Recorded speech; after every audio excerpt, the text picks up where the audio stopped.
Top quality और consistent performance के लिए सिर्फ सिल्वर पंप्स। टॉप क्वालिटी और कंसिस्टेंट परफॉर्मेंस के लिए सिर्फ सिल्वर पंप्स, नाम याद रखना। नाही, एक असं आहे की मला प्रत्येक ठिकाणच्या घटनेची माहिती नाही, परंतु जिल्हा मध्यवर्ती बँका असतील, साखर कारखाने असतील किंवा यामध्ये अनेक वेळेला ऑडिट होत असतं, सरकारी परीक्षण होत असतं, सहकार विभाग कारवाई त्या ठिकाणी करत असतं. त्या माध्यमातून काय झालं असेल तर माझ्याकडे अद्ययावत माहिती या ठिकाणी नाही, पण जरूर मी माणिकराव, माझ्या पक्षाचे एक वरिष्ठ सहकारी आहेत, राज्याचे कृषी खात्याचे मंत्री आहेत, त्यांच्याकडे मी माहिती घेईन. अशी बातमी आहे की स्नेहल जगताप हे राष्ट्रवादी काँग्रेस पार्टीमध्ये प्रवेश करतायत, त्यांच्या प्रवेशाचा दिवस निश्चित झाला.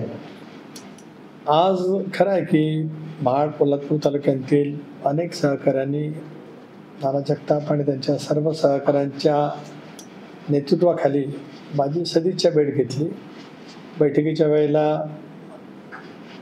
आमदार अनिकेत पण त्या ठिकाणी उपस्थित होता. एक सौहार्दाच्या वातावरणामध्ये आम्ही त्या ठिकाणी चर्चा केलेली आहे. सदिच्छा भेट होती. योग्य वेळेला जो काही राजकीय निर्णय असेल तो योग्य ठिकाणी योग्य वेळेला जाहीर होईल. जयंत पाटील आणि अजितदादा यांची आज एक बैठक झाली आणि त्यांच्यात चर्चा झाली. ही सगळी बातमीच आहे सगळीकडे. नेमकं काय या बैठकीचं उद्दिष्ट होतं? जयंत पाटील राष्ट्रवादीत आपल्या नाही, आज माझी माहिती आहे की वसंतदादा शुगर इन्स्टिट्यूट जे आहे त्याचं नेतृत्व दीर्घकाळ पवारसाहेब करतात. त्यांची एक वार्षिक सर्वसाधारण सभा की सर्वसाधारण सभेची बैठक आहे. ही एक जी संस्था आहे जी गेल्या अनेक वर्षापासून राज्यामध्ये कार्यरत करते आहे. साखर उद्योगामध्ये नवीन नवीन आणखीन शेतकऱ्यांच्यासाठी, ऊस उत्पादक शेतकऱ्यांच्यासाठी काय केलं जावं.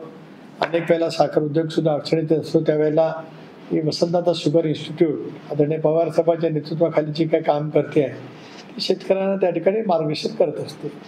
बैठकीच्या निमित्ताने कोण एकत्रितपणाने आला असेल तर त्याच्यातून काही वेगळा निर्णय किंवा वेगळा अन्वयार्थ काढण्याची काहीच आवश्यकता नाही. साखर कारखान्यांच्या बैठकीला वेगवेगळ्या राजकीय पक्षाचे जे साखर कारखान्याचे अध्यक्ष आहेत ते सगळे असतात. त्यामध्ये भारतीय जनता पक्षाचे सुद्धा काही कारखान्याचे अध्यक्ष असतील, शिवसेनेचे असू शकतात, काँग्रेसचे असतील, राष्ट्रवादी काँग्रेस पक्षाचे असतील, पवार साहेबांना मानणाऱ्या पक्षाचे असतील, ते सगळे एकत्रित असतात.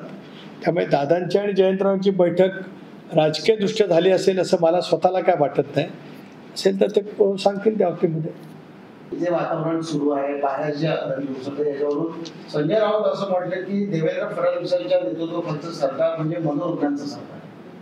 नाही, आता विधानसभेच्या निवडणुकीमध्ये आलेलं अपयश, लोकसभेमध्ये निवडणुकीमध्ये महाविकास आघाडीला मिळालेलं यश, त्या पार्श्वभूमीवरती महाराष्ट्राच्या जनतेने ज्या पद्धतीने महाविकास आघाडीला नाकारलं, त्याच्यामुळे आता जो शब्दप्रयोग संजय राऊतांनी केला आहे तो खरा कोणाला लागू होतो ते महाराष्ट्रातली जनता पाहते आहे.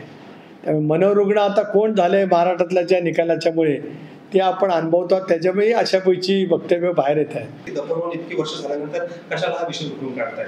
इतरांनी कायद्यानं वागावं, मग भाजप आणि हिंदुत्ववादी संघटना कशाला हा विषय वाढवतात?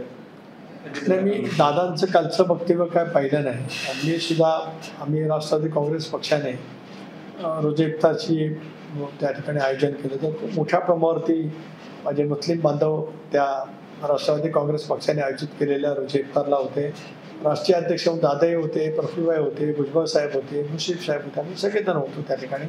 त्यामुळे दादांची मुलाखत मी काय पाहिलेली नाही. दादा स्पष्ट वक्ते आहेत, पक्षाचे राष्ट्रीय अध्यक्ष आहेत. खरं आहे की या संदर्भामध्ये उच्च न्यायालयाने एकतर खूप प्रतिबंध केलेले आहेत.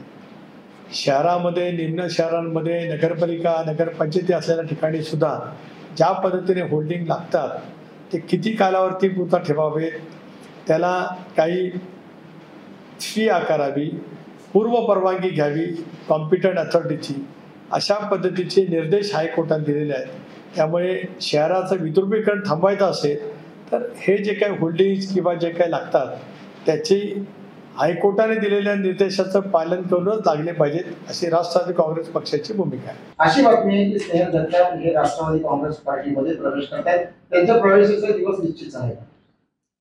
आज खरं आहे की महाड पोलादपूर तालुक्यातील अनेक सहकाऱ्यांनी नाना जगताप आणि त्यांच्या सर्व सहकाऱ्यांच्या नेतृत्वाखाली माझी सदिच्छा भेट घेतली. बैठकीच्या वेळेला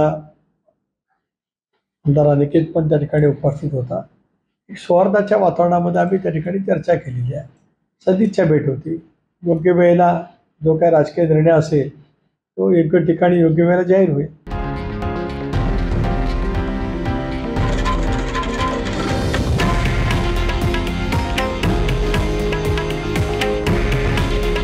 हे आहे देशातील नंबर 1 न्यूज नेटवर्क आणि आपण पाहत आहात TV9 मराठी. काळजी तुमची, हित महाराष्ट्राचं.